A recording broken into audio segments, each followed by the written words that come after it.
I can understand you going around and telling people that I'm crazy, but to say that I have a shrimp dick? It doesn't even look like a fish. If anything, it looks like a baby's arm because it's fucking huge.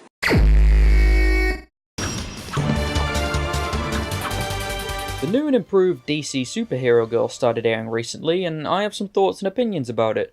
And because no one in my small circle of friends or judgmental family cares to talk about a cartoon for little girls and neckbeards, I decided to bring my discussion to the internet, as you do. So, a little history before I get into it. From 2012 to 2013, a series of shorts created by the OG herself, Lauren Faust, were released for the Cartoon Network programming block DC Nation Shorts. The series was called Super Best Friends Forever and followed the characters Wonder Girl, Supergirl, Batgirl, Lava Girl, Barbie Girl, and Girl Girl as they fought crime and had fun as best friends. The shorts were fast-paced and funny and left a lot of people, myself included, wanting more. So after 5 shorts were released, the show disappeared into the void, bringing us 2 years later when more DC Superhero Girl-centered shorts were released, under the name, DC Superhero Girls. Good one. The show was alright, it lacked any real style and was more of a kid-friendly marketing tool, but after 3 years the show was cancelled and in its wake was replaced by another show, again called DC Superhero Girls. This time, the show was fronted by Lauren Faust, so it's like a big circle we've gone round. At the time of recording, a 4-part pilot movie has been released, along with 3 episodes and a shitload of online shorts. So, is the series any good? Well, that's what I'm here to talk about. The strongest point that the series has is definitely its characters, so we'll start there. Kittens can't brush themselves!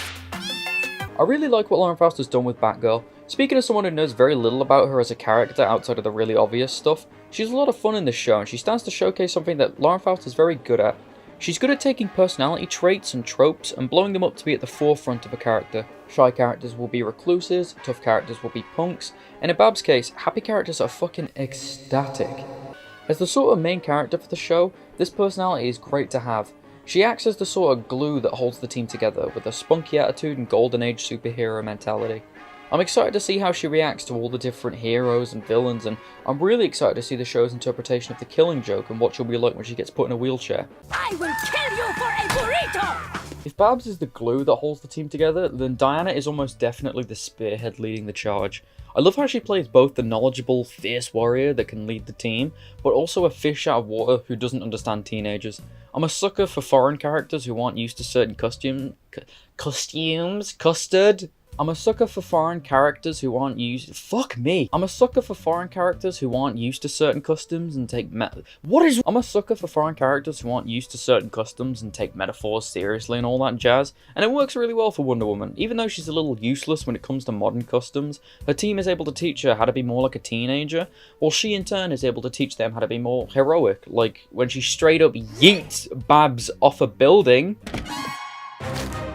I really like this show's interpretation of Supergirl, taking Superman, this shining light of hope that millions of people have faith in, and making his cousin this punk brat who now goes to rock shows and barely even wants to be a superhero, holds a lot of potential for jokes and stories to be told, especially if they further the idea of Kara feeling inferior to her cousin, which from the short clips we've seen, What a great Superman costume! This is not a Superman costume! and the struggle she had in the pilot movie, it seems like something they're gonna mess with.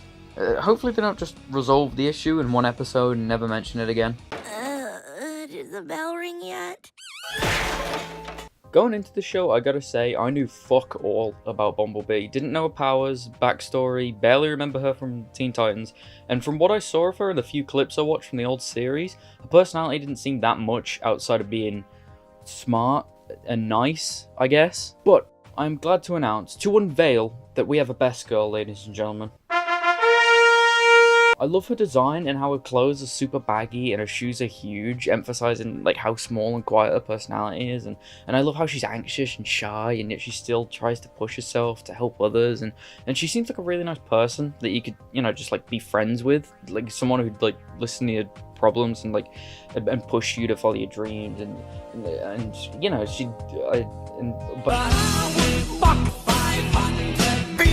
Fighting is never the answer! There's a lot of potential in terms of abilities and powers you can showcase with Green Lantern, especially with a more slapsticky, fun show like this. Only problem I have with the character at the moment is that she's a vegan, pacifist activist, which on one hand I find interesting, a superhero who can conjure up anything she can imagine, choosing to find non-violent ways out of situations.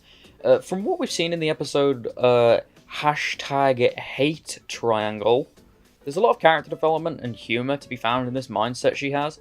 But on the other hand, this is just a fun superhero cartoon, and I want to see the green Mexican spandex lady punch people with her imaginary holograms. I did fear going into this show that her pacifist ways would get a little too in your face and preachy, but at the moment it's okay, and hopefully it never gets to that point. Garth, take off your clothes! Right!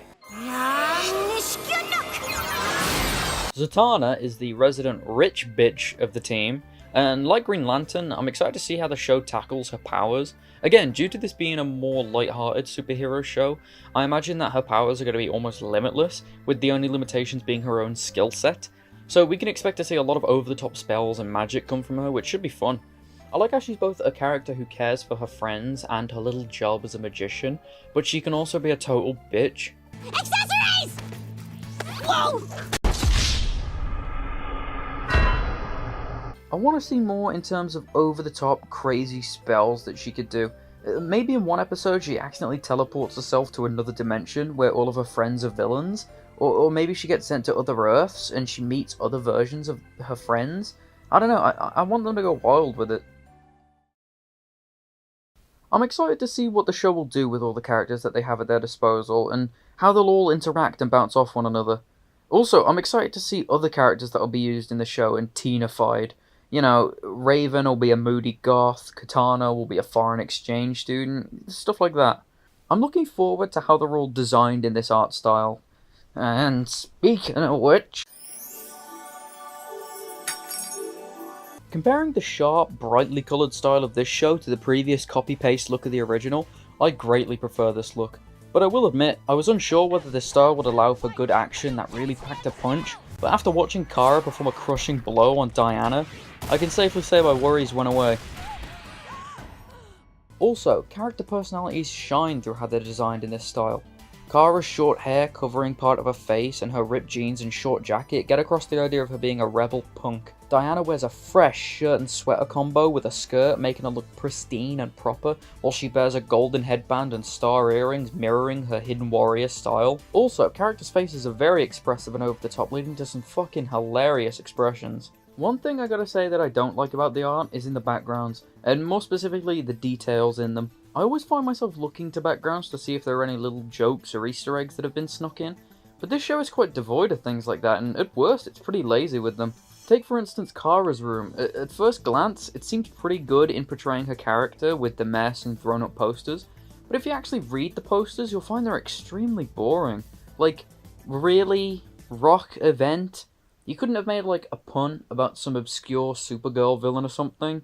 You went with generic brand rock event. And something I noticed in editing together all this shit, this text that Babs has on her phone right here is actually the text that Kara gets from Z in a later episode. They couldn't even be bothered to make anything new for Babs. They just went, yeah, fuck it, slap that text on there, no one will notice. Well, guess what, Lauren? I fucking noticed. And that's an F-. No. I have a lot of hopes for this series and what it could do with its characters and the stories that it could tell. Saying that, I'd like to say that I'm completely fine with the series being more of a fun, wacky, slice-of-life superhero cartoon. I don't want a hyper-serious, gritty story to be told with this series, but I would like to see at least a few arcs or plots play out. I'd like the show to have an easy, meandering story, similar to shows like Danny Phantom, where every episode was a villain of the week and things would usually go back to the status quo by the end of each episode, but there were things being developed in the background that would lead to arcs or two-parters or just strong continuity. There are definitely things being set up, the biggest of which being the whole Harleen and Babs relationship and how the two are actually friends in this universe and don't know the other's secret identity. We've seen in clips that Harley will eventually be a part of her own DC supervillain girls team, so conflict between Batgirl and Harley Quinn is coming, so it's safe to say that conflict between Babs and Harleen will come too. Tension will be in the air as there are clearly secrets the girls are keeping from each other. You could even have a scene where the girls have met up and they're being chummy, avoiding the elephant in the room. Then both of them get a text from their respective teams forcing them to both make up an excuse and bail, only to go and just meet up again as their alter egos and beat the shit out of each other. Then, eventually the masks would come off and secrets will be revealed, and then there's tons of stuff you could do with the characters. Will Babs go easy on a friend and sabotage her own team's plans to let Harley get away? Will she lie to her own team about Harley Quinn's true identity? Will Harley Quinn change her ways and become a good guy? Who knows? Also, real quick, I gotta point something out. What's with all the burrito humor in this show? Babs not only works at a place called the Burrito Bucket, a place that she is said to have loved since she was a little kid, but it has also been the focus for an entire short and a full episode, and she also tells Green Lantern to make her a burrito, then she forces Wonder Woman to wear a sweater with one on it, then there's a bit where Wonder Woman threatens to kill a man for a burrito, then, in a fucking short, the Flash eats hundreds of them. Like, Lauren, what are you doing? Are you setting up lore? Is this gonna pay off? Like, what is it? What's up with all the burritos? What took you so long? There's a lot of potential in this show, and I hope it doesn't squander it. From the deep lore that DC has, that the writers can mess with and the characters can interact with, to all of the powers and how the superhero shit plays into the slice of life teen drama, and the waifus, let's not beat around the bush here if you know what I'm saying. All in all, I'm happy with what the show is as of now, but there's a lot of room for it to grow, from being a pretty good superhero cartoon to being one of the greats.